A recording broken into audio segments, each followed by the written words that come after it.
बढ़ती जनसंख्या की पौष्टिक आहार की जरूरतों को दीर्घकालीन समय के लिए पूरा करना सामाजिक एवं पर्यावरण की दृष्टि से हमारे सामने एक मुख्य चुनौती है। भारत के डेयरी क्षेत्र में यह चुनौती अब तीव्र रूप से महसूस की जा रही है। -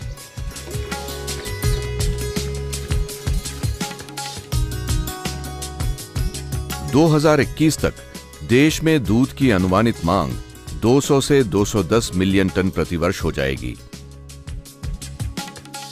इसका मतलब यदि इस मांग को घरेलू स्तर पर ही पूरा करना है तो दूध उत्पादन दर में औसत वार्षिक वृद्धि को लगभग दुगुना करना होगा।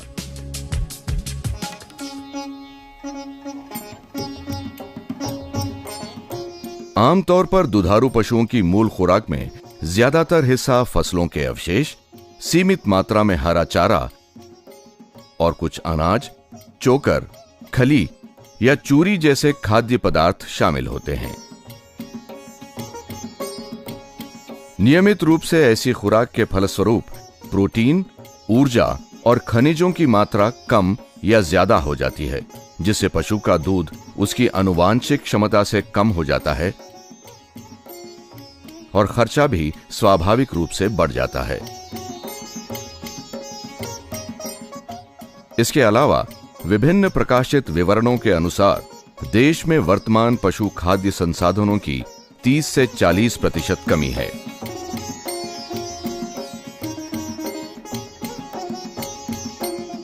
यद्यपि हमारे देश में पशु खाद्य संसाधनों की कमी है, फिर भी असंतुलित पोषण की समस्या का निदान कर दुधारू पशुओं के दूध उत्पादन की क्षमता को काफी हद तक बढ़ाया जा सकता है।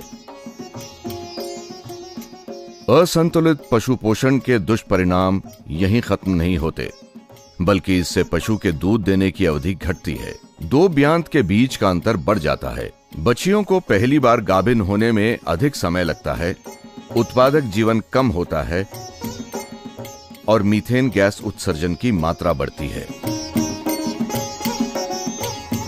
भूमंडलीय ऊष्मीकरण के लिए मीथेन गैस कार्बन डाइऑक्साइड की अपेक्षा 25 गुना अधिक शक्तिशाली है। भूमंडलीय ऊष्मीकरण बढ़ने से दूध उत्पादन पर विपरीत असर पड़ता है। पशुओं की प्रजनन क्षमता घटती है तथा हरे चारे की गुणवत्ता भी कम होती है। संतुलित पशु आहार कार्यक्रम की सहायता से ये समस्याएं दूर की जा सकती हैं। आहार में खाद्य पदार्थों को उचित मात्रा में खिलाने से पशु का स्वास्थ्य, प्रजनन क्षमता और उत्पादकता बढ़ जाती है और पर्यावरण पर पड़ने वाला हानिकारक प्रभाव भी कम होता है।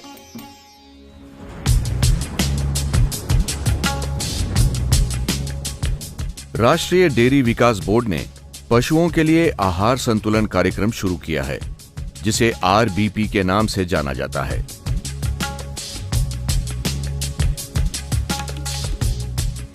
इसका मुख्य उद्देश्य पशुओं की दूध उत्पादन क्षमता बढ़ाने तथा उसके आहार का खर्चा कम करके मुनाफा बढ़ाने के बारे में पशुपालकों को शिक्षित करना है।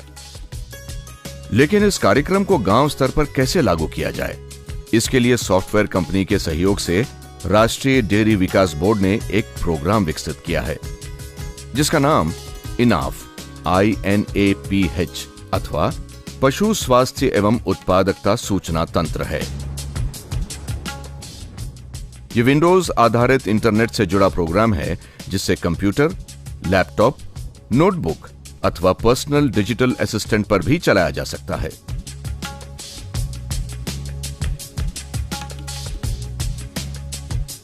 पशु आहार संतुलन से न सिर्फ पशुपालकों की शुद्ध दैनिक आय बढ़ाने में मदद मिलती है, बल्कि इसके द्वारा पशुओं से मीथेन गैस का उत्सर्जन प्रति किलो दूध उत्पादन पर 10 से 15% तक कम किया जा सकता है।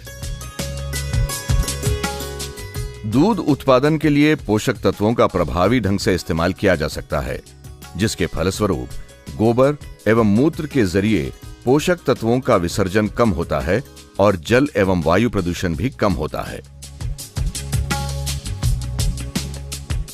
कार्यक्रम के विकास के दौरान सबसे पहले पशु खाद्य पदार्थों संबंधित जानकारियों को संग्रहित किया गया। इसके लिए देश के विभिन्न क्षेत्रों में उपलब्ध हरे एवं सूखे चारे, पेड़ों की पत्तियां, अनाज, खली, चोकर, चूरी और कृषि औद्योगिक उप उत्पादों को एकत्रित करके राष्ट्रीय डेयरी विकास बोर्ड की प्रयोगशाला में उनके रासायनिक घटकों का विश्लेषण किया गया।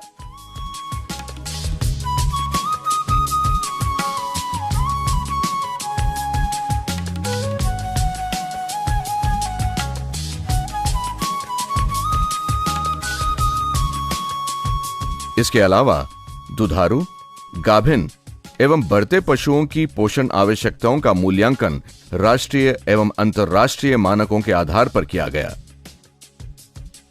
इन जानकारियों के माध्यम से पशुओं की मौजूदा पोषाहार स्थिति का आंकलन करके उनके लिए वैज्ञानिक ढंग से संतुलित आहार का निर्माण किया जा सकता है।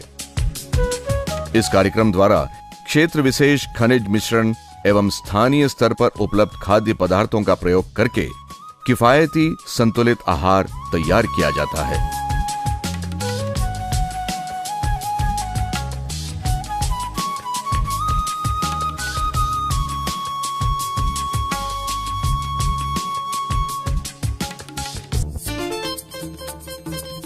राष्ट्रीय डेयरी विकास बोर्ड इस कार्यक्रम को बड़े स्तर पर लागू करने हेतु दूध सहकारी संघों, महासंघों, उत्पादक कंपनियों अथवा अन्य संस्थाओं की पहचान करेगा और उनके द्वारा चयनित कार्मिकों को प्रचलित पशु खाद्य पद्धतियों एवं आरबीपी सॉफ्टवेयर के बारे में प्रशिक्षण देगा।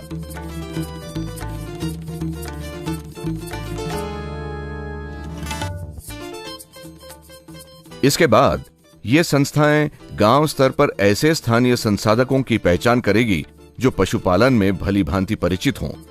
फिर उन्हें स्थानीय भाषा में 2 सप्ताह तक आहार संतुलन कार्यक्रम पर प्रशिक्षण उपलब्ध कराएगी।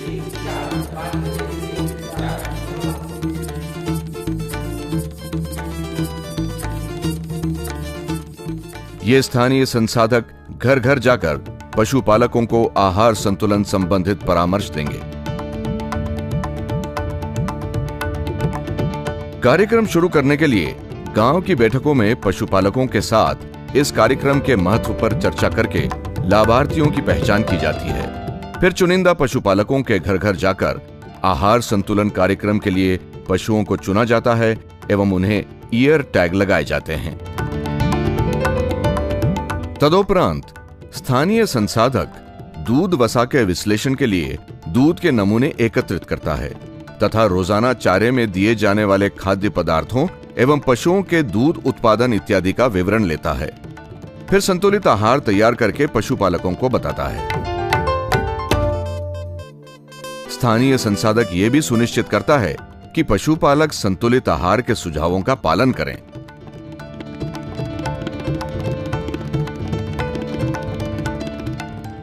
स्थानीय संसाधक द्वारा दी गई परामर्श सेवाएं निगरानी के लिए ऑनलाइन भी उपलब्ध रहती हैं। स्थानीय संसाधक 3 से 4 सप्ताह में एक बार या पशु खाद्य पदार्थों में बदलाव आने पर फिर से नए संतुलित आहार बनाने के लिए किसान से संपर्क करता है।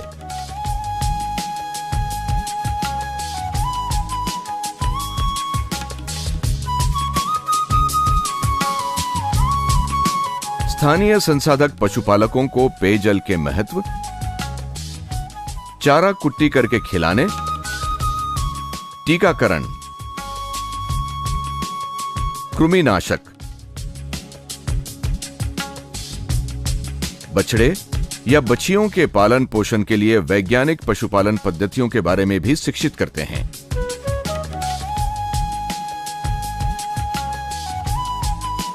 मेरा नाम रामलाल है।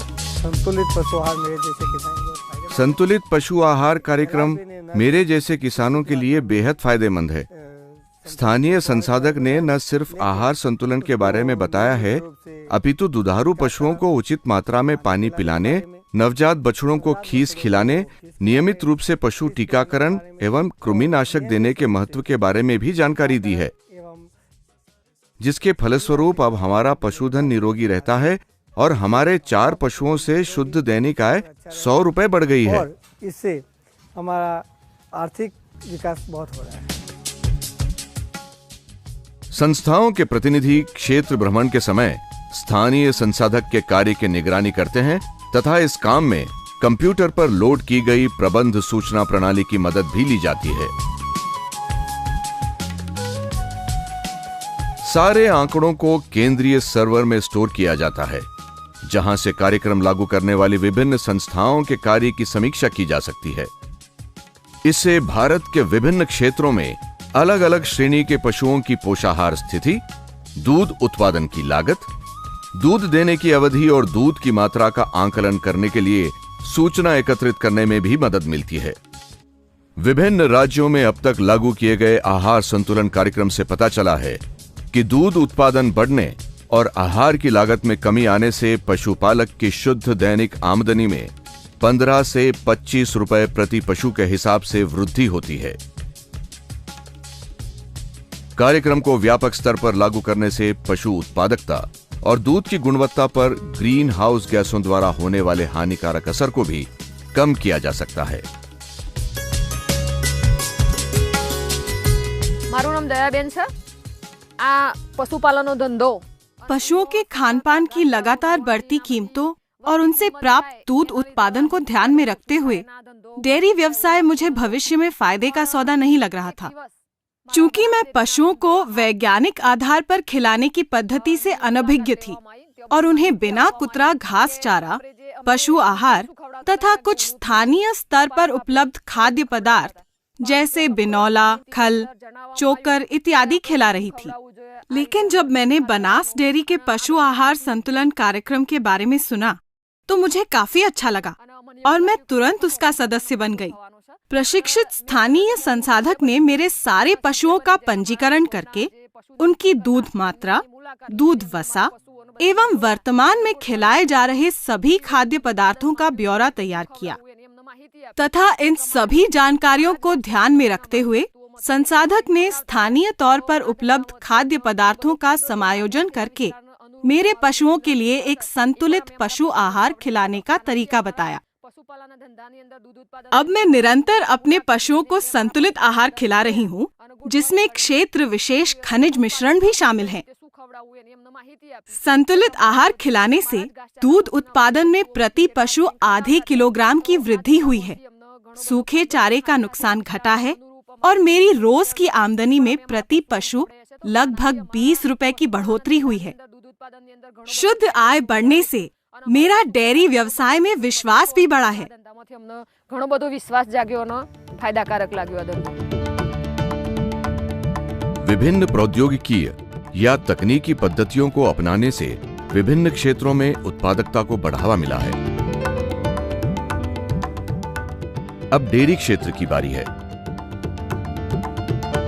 आहार संतुलन कार्यक्रम के व्यापक स्तर पर कार्यान्वयन से संतुलित पशु आहार और दुधारू पशुओं की उत्पादकता बढ़ाने के बारे में किसानों के ज्ञान में अवश्य रूप से वृद्धि होगी।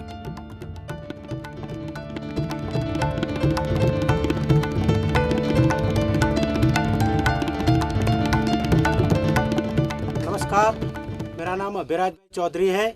आहार संतुलन योजना के फायदों का पता लगने के बाद मैंने स्थानीय संसाधक से अनुरोध किया कि वो मेरे गाभिन पशुओं सहित अन्य पशुओं का भी आहार संतुलन करें।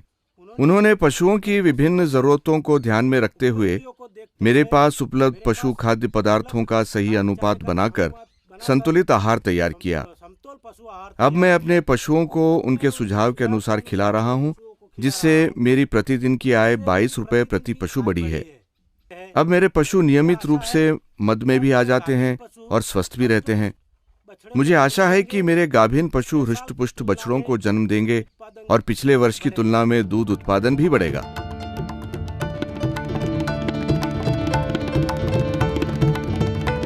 देश में दूध की मांग में लगातार हो रही बढ़ोतरी की चुनौती से निपटने के लिए सभी संबंधित संस्थाएं प्रौद्योगिकी पर आधारित दीर्घकालीन दूध क्रांति लाने हेतु प्रतिबद्ध हैं।